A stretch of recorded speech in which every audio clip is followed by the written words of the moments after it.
शांति। हम सभी को प्यारे बाबा ने संगम युग पर 4 विषय सिखाए हैं: ज्ञान, योग, धारणा और सेवा। ज्ञान माना ही समझ। ज्ञान को हम रोशनी भी कहते हैं, ज्ञान को शक्ति भी कहते हैं। ज्ञान ही हमें सही राह दिखाता है और ज्ञान से ही हम मुक्ति और जीवन मुक्ति का भी अनुभव करते हैं।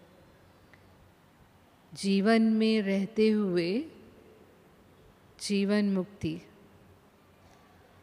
उसका अर्थ दुख, अशांति, व्यर्थ संकल्प, विकल्पों से मुक्त होना, ये बाबा ने हमें सिखाया। जितना हम ज्ञान का प्रयोग करते हैं उतना ही हमारे जीवन से ये समाप्त होते जाते हैं।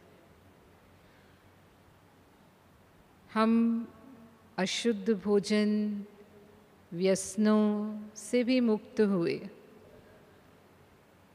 क्योंकि बाबा ने शुद्ध भोजन का महत्व बताया और ये भी समझाया कि सच्चा आनंद कोई व्यसनों में नहीं है, लेकिन परमात्मा की याद में सच्ची शांति और आनंद का अनुभव है। प्रवृत्ति में रहते हैं तो प्रवृत्ति और गृहस्थी से हम ट्रस्टी बन गए। ज्ञान के आधार पर हम ट्रस्टी हैं, गृहस्थी नहीं है। वो जिम्मेवारियों के बोझ से मुक्त,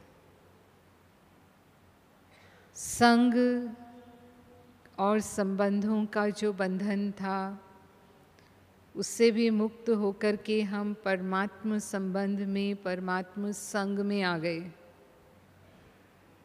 ईश्वरीय संग कैसे अनुभव करना है ये बाबा ने हमें समझाया है, और निरंतर बाबा के संबंध में कैसे रह सकते हैं ये भी हमें ज्ञान मिला है। तो ज्ञान से हमारे जीवन में जो स्मृतियाँ आई उससे बहुत बड़ा परिवर्तन हम महसूस करने लगते हैं। योग हमें शक्तियों का खजाना देता है जिससे परिवर्तन स्थायी होता है। धारणा से हमें गुणों का खजाना अनुभव होता है और सेवा से दुआओं का खजाना या खुशी का खजाना हमको मिलता है। तो जो बाबा ने हमें ये चारों विषय समझाए और उन चारों विषयों को हम अपने जीवन में जितना आगे बढ़ाते जाते हैं उतना हमारा भाग्य श्रेष्ठ बनता जाता है। कितना हम उससे प्रयोग करते हैं, और उसमें से एक विशेष जो विषय बाबा ने हमें समझाया, जो ज्ञान की स्मृतियों से संबंधित है, वो हमारी श्रेष्ठता क्या है, जिसे हम स्वमान कहते हैं। जन्म पुनर्जन्म के चक्र में जब आत्मा आती है तो भूल जाती है, क्योंकि हम माया के संसार में भटक जाते हैं और मैं कौन थी, क्या थी, ये पूरी तरह से हम विस्मृत हो चुके होते हैं।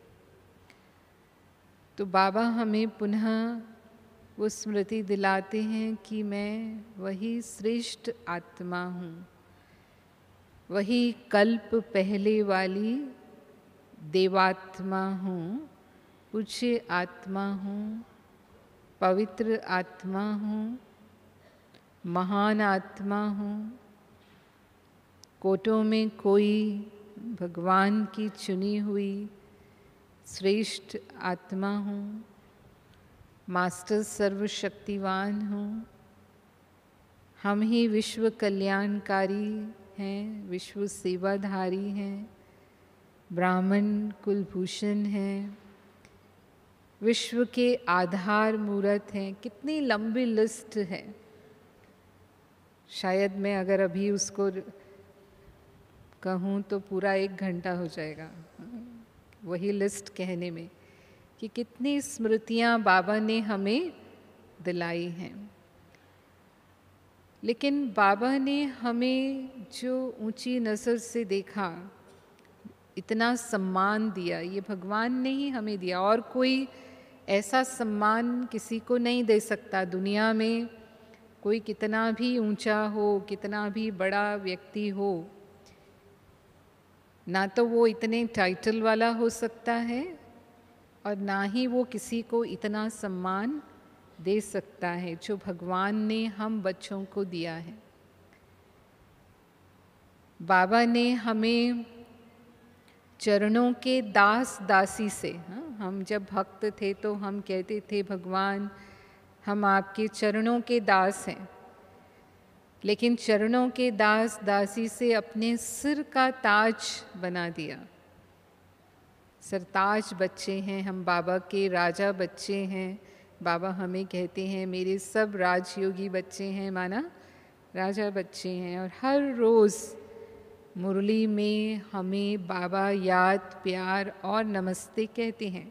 कोई दिन ऐसा नहीं होता जिस दिन सिक व प्रेम से बाबा हमें वो याद प्यार न देते हों। और अपने आप को बच्चों का मोस्ट ओबीडियंट सर्वेंट कहते हैं। मालेकुम सलाम, ये बाबा हमें कहते हैं।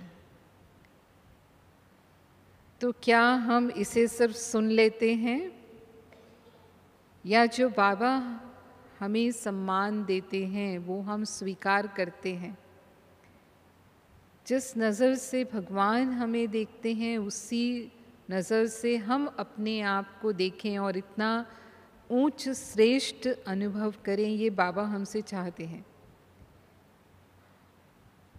नहीं तो हम सभी देखने में तो बहुत साधारण आत्माएं हैं, दुनिया की नज़र में कोई विशेष आत्माएं नहीं हैं, लेकिन साधारण आत्माओं में भी हम विशेष आत्माएं हैं। ऐसा अपने आप को अनुभव करना ये सोमान है।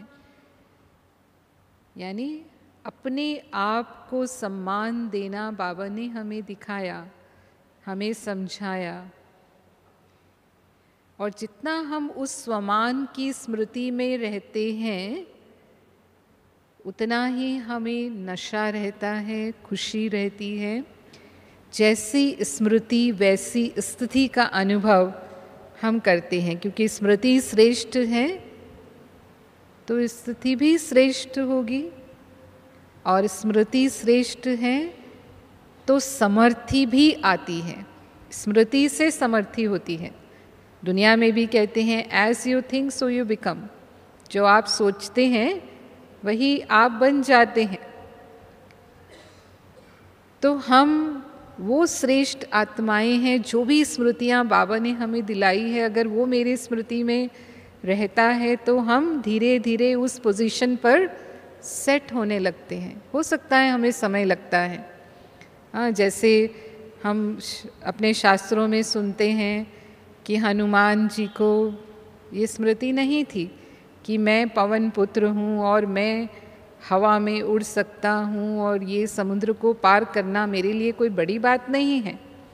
तो जब समुद्र के सामने सब आकर के खड़े हुए तो जैसे सबने ना कह दिया कि इतने योजन समुद्र को पार करना हमारे लिए संभव नहीं है, ऐसे ही उन्होंने भी कह दिया।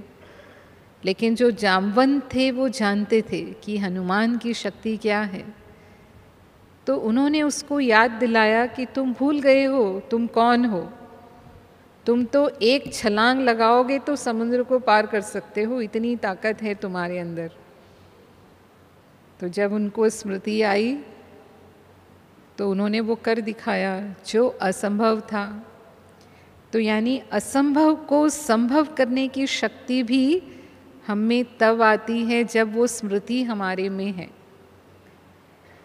ऐसे ही एक छोटी सी कहानी है, हालांकि ये शास्त्रों की बोध कथा है, लेकिन बहुत उसमें वो सार है जो बाबा हमें स्मृतियाँ दिलाते हैं और कैसे हम धीरे धीरे अपने उस स्वरूप में फिर स्थित होते जाते हैं। तो एक शेर का छोटा बच्चा अपनी माँ से बिछुड़ गया, वो भटक गया जंगल में, और जंगली भेड़ों का जो झुंड था उसमें आकर के वो मिल गया। तो जो भेड़ों की मुखिया थी उसने देखा कि ये छोटा बच्चा है, हालांकि अलग दिखता है थोड़ा, लेकिन उसने उसे भेड़ों के झुंड में ही शामिल कर लिया। तो वो भेड़ का जो शेर का बच्चा था वो भेड़ों के झुंड में पलने लगा। तो जैसे भेड़ें मिमियाती थी, अब उसने भी मिमियाना सीख लिया, क्योंकि वो भेड़ों के बीच में ही रह रहा था। भेड़ें घास चरती थी तो उसने भी घास चरना ही सीख लिया। लेकिन जैसे वो बड़ा होने लगा तो उसकी बॉडी की शेप अलग थी, क्योंकि वो तो शेर था, भेड़ तो था नहीं। तो जो दूसरी भेड़ें उसको देखती थी, अब उसको खुद को तो नहीं पता था कि मेरी बॉडी अलग है, वो तो अपने को भेड़ी समझने लगा। लेकिन दूसरी भेड़ें जब देखती थी तो उसे वो अलग लगता था, तो वो उसका बहुत मजाक उड़ाते थे। हाँ, देखो इसका मुंह कैसा है, देखो इसकी पूंछ कैसी है, ये चलता कैसे हैं, ऐसे। तो उसको बड़ी हीन भावना होने लगी कि क्या ऐसी बात है मुझ में जो सब मेरा मजाक उड़ाते हैं और ये सब मेरे से नफ़रत करते हैं, कोई मुझे पसंद नहीं करता।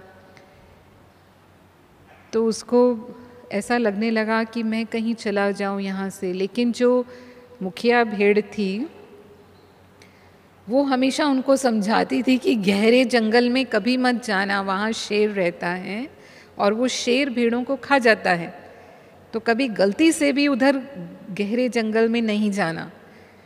तो वो सोच के वो डर जाता था कि मना किया है, जंगल में नहीं जाना, शेर खा जाएगा। पर एक दिन जब वो बहुत ही दुखी हो गया सुन करके, तो उसने सोच लिया कि भले ही मुझे शेर खा जाए, लेकिन मुझे आज जंगल में ज़रूर जाना है, मुझे यहाँ से तो मुक्ति पाना है। तो वो चला गया और जंगल में जब गया तो उसको बहुत प्यास लगने लगी, तो वो ढूंढने लगा कहाँ पानी मिलेगा। तो ढूंढते ढूंढते एक छोटा सा तालाब कहीं था, वहाँ पहुँचा वो और पानी पीने लगा। तो वो जो जंगल का शेर था वो भी वहाँ पानी पीने आया। तो उसने तो देखा कि एक दूसरा शेर भी पानी पी रहा है, तो सहज भाव से वो पानी पी रहा था। लेकिन जब ये जो शेर बच्चा था, जब इसने देखा गर्दन उठा करके और उसने उस शेर को देखा, तो एकदम डर गया, क्योंकि वो तो अपने को भेड़ समझता था और पक्का हो गया कि ये शेर मुझे खा जाएगा। तो डर के मारे एकदम कांपने लगा बुरी तरह से। लेकिन उसने देखा कि वो शेर तो उसे बहुत अच्छे से देख रहा है। तो वो शेर ने उसको पूछा कि तुम इतना डर क्यों रहे हो? तो उसने मिमियाना शुरू किया। तो उसको हंसी आ गई। उसने कहा कि तुम शेर होकर के भेड़ जैसी आवाज़ निकाल रहे हो, क्यों? तो उसने कहा मैं भेड़ हूँ। तो उसने कहा तुमको किसने कहा तुम भेड़ हो? उसने कहा मुझे पता है मैं भेड़ हूँ। तो उसने कहा नहीं, तुम तो शेर हो। तो उसने कहा कि नहीं, मैं तो भेड़ हूँ। फिर मिमियाया उसने। वो शेर फिर हंसने लगा। तो उसने उसको पानी में कहा तुम अपनी शक्ल देखो, तुम्हारी शक्ल मेरी शक्ल जैसी है। तो उसने देखा पानी में, तो देखा कि उसकी जो शक्ल थी वो उस शेर से मिलती थी। तो उसने उसको फिर समझाया कि तुम शेर हो, शेर मिमियाते नहीं हैं, शेर दहाड़ते हैं। तो उसने दहाड़ के बताया उसको दहाड़ना क्या होता है। तो वो और डर गया इतनी तेज आवाज़ सुन करके, क्योंकि उसने कभी दहाड़ने की आवाज़ सुनी नहीं थी। तो फिर उसने उसको बोला तुम दहाड़ो ऐसे जैसे मैंने किया है। तो उसने फिर मिमियाया, क्योंकि उसको दहाड़ना आता ही नहीं था। उसने कोशिश भी की तो भी वो आवाज़ नहीं निकाल सकता था।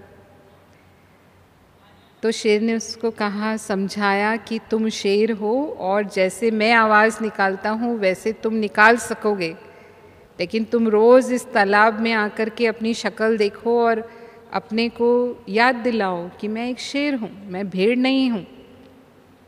मैं विश्वास दिलाता हूँ तुमको कि तुम भेड़ नहीं हो, तुम शेर हो। तो उसने कहा ठीक है, क्योंकि वो तो वैसे भी भेड़ों से मुक्त होना चाहता था। वहाँ तो वो बहुत तंग हो चुका था। अब यहाँ उसका वो ओरिजिनल रूप उसे बहुत अच्छा लगा, कि सचमुच मैं भेड़ नहीं हूँ, मैं शेर हूँ। और शेर देखो कितना शानदार, कितना बड़ा जानवर है, और देखो कैसी आवाज़ निकालता है, क्योंकि वो उसका रियल रूप था तो उसे वो पसंद आ रहा था। लेकिन वो कर नहीं पा रहा था क्योंकि बहुत सालों से वो भेड़ों के बीच में रह रहा है। तो अब उसको वो प्रैक्टिस करनी पड़ेगी, तब वो कर पाएगा। इतनी जल्दी उसका मियाना जाएगा नहीं। तो उसने रोज़ जंगल में बैठ करके दहाड़ने की प्रैक्टिस करना शुरू किया। कई 100 बार उसने किया, तब जाकर के वो थोड़ी सी ऊंची आवाज़ निकाल पाया। और धीरे धीरे कुछ महीनों में वो अच्छी तरह दहाड़ पाया और इतना खुश हुआ कि हाँ सचमुच अब मैं कह सकता हूँ कि मैं एक शेर हूँ और मैं भेड़ नहीं हूँ। तो वो भेड़ से ऐसा नहीं कि वो शेर नहीं था, ओरिजिनली तो वो शेर ही था, लेकिन क्योंकि वो भटक गया और भेड़ों के बीच में आया तो भेड़ ही बन गया। लेकिन उसको ओरिजिनल शेर के रूप में आने में भी समय लगा। एकदम से वो शेर के स्वरूप में नहीं आ गया, हालांकि वो शेर था। तो यहाँ भी बाबा जब हमें स्मृति दिलाते हैं तो इतना जल्दी पहले तो हम स्वीकार ही नहीं करते कि सचमुच हम हैं, जैसे वो स्वीकार ही नहीं कर रहा था कि मैं शेर हूँ। हाँ, पहले तो भेड़ हूँ ऐसे ही कर रहा था। तो हमको भी बाबा कहते हैं तुम आत्मा हो, तो वो आत्मा समझने में भी हमें मेहनत लगती है, पहले तो हमें स्वीकार नहीं होता। और फिर मैं कौन सी आत्मा हूँ ये भी बाबा समझाते हैं। मैं ही देवात्मा हूँ, तो हम सोचते हैं मैं कहाँ से देवात्मा होंगी, कोई तो लक्षण नज़र नहीं आते कि मैं देवात्मा हूँ। हाँ, या मैं ही इतनी पवित्र श्रेष्ठ आत्मा हूँ, मैं ही पूज्य आत्मा हूँ, इतनी महान आत्मा हूँ, क्या सचमुच मैं मास्टर सर्वशक्तिवान हूँ। हमें कहीं ना कहीं थोड़ा बहुत संदेह भगवान के उन महावाक्यों में होता है जो वो हमें स्मृति दिलाते हैं। पर बाबा को पता है हम हैं, क्योंकि उन्होंने वो तीनों कालों को जानते हैं, पूरे सृष्टि चक्र को जानते हैं। लेकिन हम तो माया के वश होकर के भटक चुके हैं और पूरी तरह से भूल चुके हैं अपने आप को। तो फिर हमें बार बार अपने आप को वो स्मृति दिलानी होती है, तब हम स्मृति स्वरूप की स्थिति में आते हैं। यदि हम रोज अभ्यास नहीं करेंगे, जैसे उसने अभ्यास किया तब वो शेर के स्वरूप में फिर आया। तो इसीलिए बाबा हमें कहते हैं कि रोज़ अपने स्वमान को स्मृति में रखो। हर रोज़ हमें अपना एक स्वमान, जो मुरली में ही बाबा देते हैं, हर रोज़ की मुरली में हमें मिल जाता है, कोई ना कोई स्वमान मिल जाता है। उस स्वमान को भी सारा दिन अगर हम अभ्यास करते हैं, मानो घंटे में 5 बार भी मैंने उस स्वरूप में स्थित होकर के अभ्यास कर लिया, मानो मैं देवात्मा हूँ, बाबा हमें यही स्मृति दिला रहे हैं। और हर घंटे में 5 बार, चाहे एक समय ही, पूरा समय मैं व्यस्त हूँ, पर 1 घंटे में 2 मिनट निकाल करके भी मैंने अपने वो स्वरूप की स्मृति लाई कि मैं देवात्मा हूँ, और उस स्वरूप में स्थित हुए। केवल रटना नहीं है उसको, लेकिन अनुभव करना है कि मैं देवात्मा हूँ। तो आप महसूस करेंगे कि कितना श्रेष्ठ आप अनुभव करते हैं और कैसे वो दैवी संस्कार आपके इमर्ज होने लगते हैं जब आप सारा दिन बार बार वो स्मृति अपने में लाते हैं। वो देवताई संस्कार स्वतः हमारे कर्म में आने लगते हैं। और ऐसा ही अभ्यास ब्रह्मा बाबा ने किया, तब बाबा संपन्न और संपूर्ण बने। ब्रह्मा बाबा को यदि हम फॉलो करते हैं तो बाबा न सिर्फ स्वमान में रहे, लेकिन बाबा ने सबको सम्मान भी दिया, क्योंकि जो स्वमान में रहने वाला है वो दूसरों को सम्मान देता है और सम्मान पाता भी है। स्वमान की स्थिति स्वतः ही सम्मान को आकर्षित करती है। लेकिन हम देवता बनने वाले हैं तो देवताएं देने वाले दाता होते हैं। ये अपेक्षा नहीं रखते कि वो मुझे सम्मान देवे, मैं इतनी ऊंच श्रेष्ठ आत्मा हूँ तो दूसरा मुझे सम्मान देवे, नहीं, लेकिन पहले मुझे सम्मान देना है। तो बाबा ने हर आत्मा को, जो भी आत्मा बाबा के संपर्क में आई, उसको उसके आधार पर सम्मान दिया। बच्चों से बाबा मिलते थे तो बहुत सम्मान का स्नेह बच्चों को देते थे और हमेशा उनको इस नज़र से देखते थे कि ये ही होवनहार विश्व कल्याणकारी हैं। और वो आज हमारी दादियाँ हैं। वो छोटे छोटे जो बच्चे थे बाबा के सामने, आज सचमुच वो विश्व का कल्याण कर रहे हैं। अब तक भी कितनी बार वो विश्व का चक्कर भी लगा चुके हैं, जबकि उस समय वो जानते नहीं थे कि विश्व क्या है, ये भी नहीं जानते थे। तब भगवान ने उन्हें इतनी ऊंची नज़र से देखा और वो आशाएं उन बच्चों में रखी, तो वो स्वमान साकार हो गया। ऐसे ही कुमार कुमारियों को बाबा ने सदा इस सम्मान से देखा कि ये मेरे वो बच्चे हैं जो असंभव को भी संभव करने वाले हैं। यानी दुनिया जिसे असंभव समझती है, जिस पवित्रता को उस आयु में दुनिया असंभव समझती है, ये मेरे बच्चे वो संभव करके दिखाने वाले हैं और महान आत्माओं के सिर झुकाने वाले हैं, उनके आगे नतमस्तक होंगे।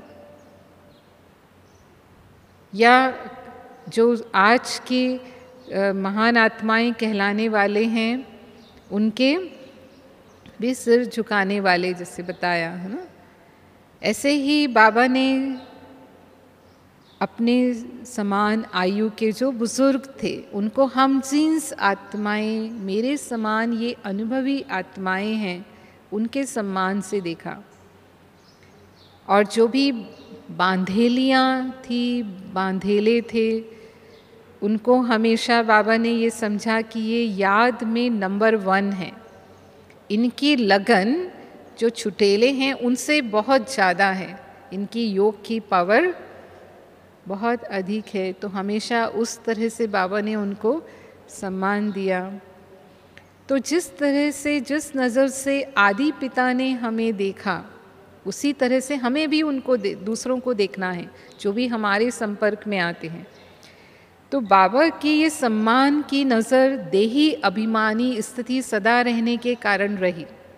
जब हम देही अभिमानी बनते हैं तभी हम स्वमान में रह पाते हैं और दूसरों को सम्मान दे पाते हैं।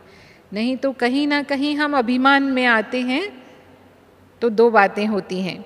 अभिमान में आते हैं तो स्वमान छूट जाता है और अपमान की फीलिंग हमें आती है। किसी ने जरा भी कुछ कह दिया तो तुरंत हमें अपमान फील होता है। और हम परिवार में रहते हैं, व्यवहार में रहते हैं, समाज में रहते हैं, ऐसा कभी होगा नहीं कि कोई हमें कुछ कहेगा नहीं। हर दिन कोई 10 लोग मेरे सामने आ जाएंगे जो कोई ना कोई ऐसी बात कर देंगे या कह देंगे जिससे मुझे अपमान फील हो जाएगा, अगर मैं स्वमान में नहीं हूँ। और यदि हम स्वमान में हैं तो फिर कोई गाली देने वाली भी आत्मा है, कोई मेरी निंदा करने वाली भी आत्मा है, कोई मेरे अपमान करने वाली भी आत्मा है, तो भी उसके प्रति हमारा सम्मान का भाव रहेगा। हम उसे दे सकेंगे, लेने की इच्छा नहीं रखेंगे, लेकिन देने की शक्ति हमारे अंदर होगी। ये स्वमान से वो शक्ति हमें आती है। तो हमें अगर अपने अभिमान की चेकिंग करनी है कि हम स्वमान में हैं या अभिमान में हैं, तो उसकी कुछ निशानियां हैं। मानो अगर अभिमान आ जाता है तो हम हमेशा अपने आप को ही सही समझते हैं, अपनी बात को हम ज़्यादा महत्व देते हैं, दूसरे की बात को हम सुनना नहीं चाहते, उनके विचारों को हम सम्मान नहीं देते। हालांकि उनकी राय भी अपने नज़रिए से सही हो सकती है, उनके विचार भी अपने नज़रिए से सही हो सकते हैं, क्योंकि हर एक व्यक्ति का किसी भी स्थिति को देखने का नज़रिया अपना अपना होता है। मैं जो सोच रही हूँ मैं अपनी तरह से राइट हूँ, लेकिन जो दूसरा सोच रहा है वो अपनी तरह से राइट है। तो ये विचारों को सम्मान देना ये स्वमान है कि मैं अपने विचारों को भी सम्मान देती हूँ और जो दूसरे अगर कोई राय देते हैं तो उनको भी हम सम्मान देते हैं। अगर उनकी राय मानने जैसी है तो उनको मानते भी हैं। लेकिन अगर मैं ही राइट हूँ, मेरी ही बात मानी जानी चाहिए, इसको हम कहते हैं दूसरों को कंट्रोल करने की हम कोशिश करते हैं या दूसरों पर राज्य करने की कोशिश करते हैं, तो ये अभिमान का अंश है।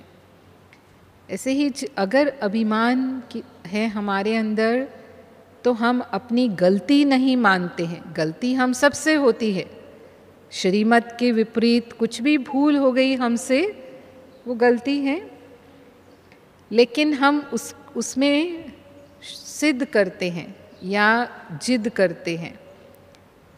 मैंने ऐसा नहीं किया लेकिन इसने ऐसा किया ना इसलिए हो गया। फिर दूसरों की शिकायत हम करते हैं, हमारी उंगली दूसरे की ओर जाती है, मैं नहीं ये, और आप इसको तो कुछ नहीं कहते हैं, मुझे कहते हैं।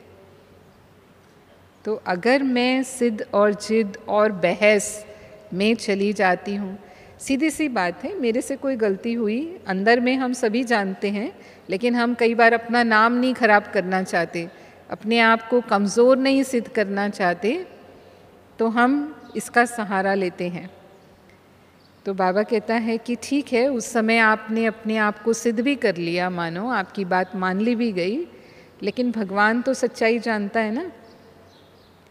तो आप विजयी नहीं हुए, देखने में मैं विजयी हो गई, अपनी बात को मैंने सिद्ध कर लिया, लेकिन भगवान के सामने तो मैं जन्म जन्मांतर के लिए उसमें हार की श्रेणी में आ गई।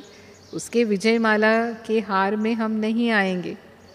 लेकिन इस समय अगर मैंने अपनी गलती को स्वीकार कर लिया, मानो ऐसा लगता है कि हम हार गए, इस स्थिति में मैं कमज़ोर हो गई या मेरा नाम थोड़ा कम हो गया, कोई बात नहीं। लेकिन भगवान के दिल पर अगर मैंने सच्चाई स्वीकार कर ली, मेरा दोष है, मेरी गलती है, ये हमारी नम्रता होती है।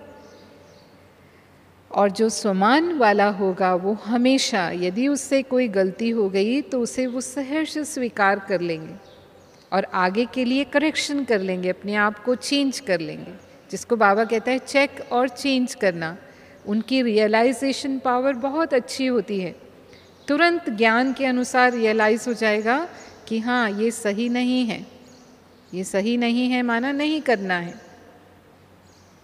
और अगर अभिमान है तो अभिमान वाला दूसरे की तारीफ को सहन नहीं कर सकता। अगर आपके सामने किसी की महिमा की जा रही है तो क्योंकि हम अपने आप को श्रेष्ठ समझते हैं, उल्टे रूप से श्रेष्ठ समझते हैं, स्वमान वाली श्रेष्ठता नहीं, हाँ, जो देह अहंकार वाली श्रेष्ठता होती है ना, अगर उस तरह से हम श्रेष्ठ समझते हैं तो फिर किसी की भी तारीफ सुनकर के ईर्ष्या होगी, अच्छे भाव मन में पैदा नहीं होंगे और उनकी हम तुरंत कमी निकाल के बताएंगे, अरे आप जानते नहीं हो उनको, आप इतनी महिमा कर रहे हो, पर हम जानते हैं उनको वो कैसे हैं। तो हम नहीं स्वीकार कर पा रहे क्योंकि वो स्वमान, अपने मान के लिए हम दूसरों पर निर्भर हैं कि वो मेरी श्रेष्ठता को हमेशा स्वीकार करें। और क्योंकि अभी मेरे सामने किसी दूसरे की श्रेष्ठता की बात हो रही है तो कहीं ना कहीं थोड़ी सी हीन भावना हमारे अंदर पैदा होने लगती है और हम अपने आप को सिद्ध करना तुरंत शुरू कर देते हैं कि देखो हम कितने श्रेष्ठ हैं। तो ये भी अभिमान की निशानी होती है। तो स्वमान वाला जो है वो सदा ही दूसरे की श्रेष्ठता को भी, दूसरे की विशेषताओं को भी सम्मान देता है और स्वयं भी उसकी तारीफ करता है। दूसरों से सुनकर ही डिस्टर्ब नहीं होते, लेकिन स्वयं भी उसकी महिमा करते हैं कि हाँ सचमुच, क्योंकि बाबा ने हमें गुणग्राही बनाया है। बाबा ने हमेशा हमें ये सिखाया है कि हमें दूसरों के गुण दर्शन करने हैं, उनकी विशेषताओं को ही देखना है, किसी की कमियों को हमें नहीं देखना है। तो ये स्वमान की स्थिति है। तो जितना हम स्वमान का अभ्यास हर दिन करते हैं अपनी दिनचर्या में, उतना नशे और खुशी का अनुभव हम करते हैं। लेकिन माया या विपरीत परिस्थितियाँ जो आती हैं हमारी दिनचर्या में, वो हमें उस नशे से उतार देती हैं। जैसे बाबा कहते हैं ना, दुनिया में भी कोई सीट पर होते हैं, पोजीशन पर होते हैं, तो उनकी अपोजिशन पार्टी उनके पीछे लगी रहती है, उनकी टांग खींचती रहती है कि आप इस पोजीशन पर कैसे बैठे हो। तो वो तो उतार ही देते हैं उनको। लेकिन यहाँ माया हमारी अपोजिशन पार्टी है और हमें स्वमान की सीट से उतारने में देरी नहीं करती, और हम शान से परे परेशान हो जाते हैं, परेशानी में आ जाते हैं। क्यों, क्या, कैसे कि क्यों में अगर हम चले गए, कोई भी परिस्थिति आई तो उसमें हमने ये प्रश्न करना शुरू कर दिया, बाबा मेरे साथ ऐसा क्यों होता है, मेरे पर ही इतने विघ्न क्यों आते हैं, मेरे ऊपर ही इतनी समस्याएं क्यों हैं, मैं इतना पुरुषार्थ करना चाहती हूँ लेकिन मैं क्यों नहीं कर पाती हूँ। कैसे, मतलब अगर हम उसमें व्यर्थ संकल्पों में चले गए तो हम तुरंत अपने स्वमान की सीट से नीचे उतर जाते हैं। और कई बार वो व्यर्थ संकल्प एक दिन नहीं, 2 दिन नहीं, वो छोटी छोटी बातें भी हमें इतना उलझाए रखती हैं सारा दिन। बातें कोई बड़ी नहीं होती हैं कई बार। बाबा तो हमेशा कहता है कि अपनी बिंदु रूप की स्थिति में स्थित हो जाओ, हाई जंप लगा दो। जैसे हवाई जहाज ऊपर उड़ता है तो नीचे की चीज़ें कैसे दिखती हैं, बिल्कुल छोटी छोटी दिखती हैं। कोई पहाड़, नदियाँ, कुछ भी हैं, वो हवाई जहाज के लिए कुछ नहीं है, वो कोई विघ्न नहीं है, उसके लिए कोई बाधा नहीं है, क्योंकि वो इतनी ऊंचाई पर उड़ रहा है। तो बाबा भी हमें ये कहते हैं कि आपने फुल स्टॉप लगाया। फुल स्टॉप क्या लगाना है? 2 बातों का फुल स्टॉप बाबा ने हमको सिखाया है। किसी भी बात को अगर व्यर्थ संकल्प को फुल स्टॉप देना है, जो हो रहा है बहुत अच्छा है और जो होगा वो भी अच्छे से अच्छा होगा, क्योंकि संगम युग कल्याणकारी युग है, बाप कल्याणकारी है। किसी भी बात में अकल्याण हो ही नहीं सकता। जैसे ही मैंने ये चिंतन किया, जो भी कुछ बुरा है उसको क्या लग जाता है? Full stop. मेरे पार्ट के अनुसार ये जो भी घटना हो रही है उसमें ही मेरा कल्याण है। यही कोई मेरा हिसाब किताब खत्म हो गया, मेरा कर्ज समाप्त हो गया, मैं आत्मा इस बंधन से मुक्त हो गई। तो यदि मैंने उसमें भी, मतलब उसमें कोई छुपा हुआ जो अच्छाई है, बाबा कहता है उसको ढूंढने की शक्ति हमें ज्ञान देता है, तो वो मैंने प्रयोग कर लिया। और जैसे ही मैं ऊंची स्थिति पर आई, वो बात वहीं ख़त्म हो जाएगी, क्योंकि मैंने उसका दूसरा पक्ष देख लिया। जो विघ्न उत्पन्न करने वाला पक्ष है वो मुझे दुख दे रहा है, उससे मैं अशांत हो रही हूँ, उससे मैं परेशान हो रही हूँ। लेकिन ज्ञान के अनुसार बाबा ने जो मुझे नज़रिया दिया, जैसे ही मैंने वो देखना शुरू किया, फिर से मैं अपने स्वमान में स्थित हो सकती हूँ।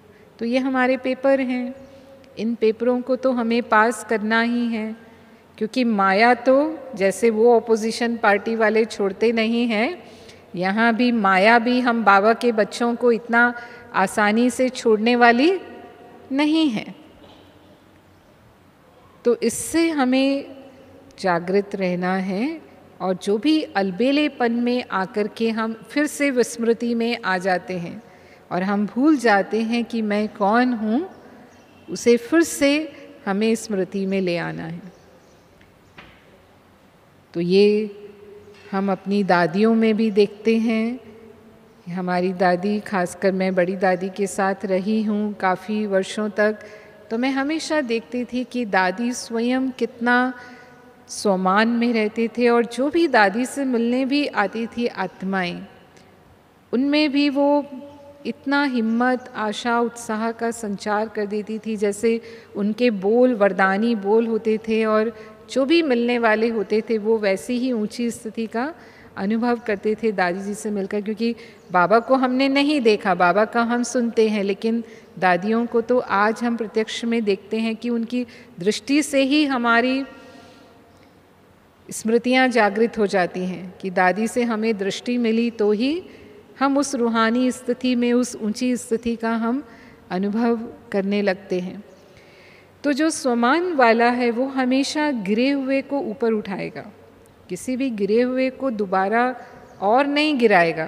दुनिया में क्या स्वभाव होता है, कोई गिरा है तो 10 बात और बोल करके उसे और गिरा देंगे।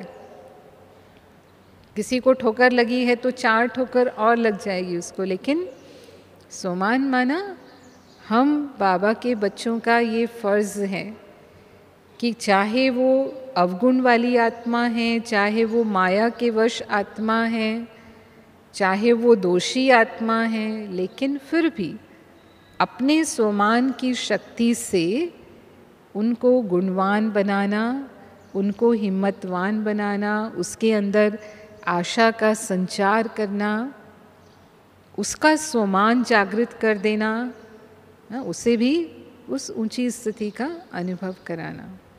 लेकिन वो तब होगा जब हम स्वयं स्वमान में स्थित होंगे और दूसरों को भी हम पहले सम्मान देंगे। इच्छा नहीं रखेंगे लेकिन दूसरों को भी हम सम्मान देंगे।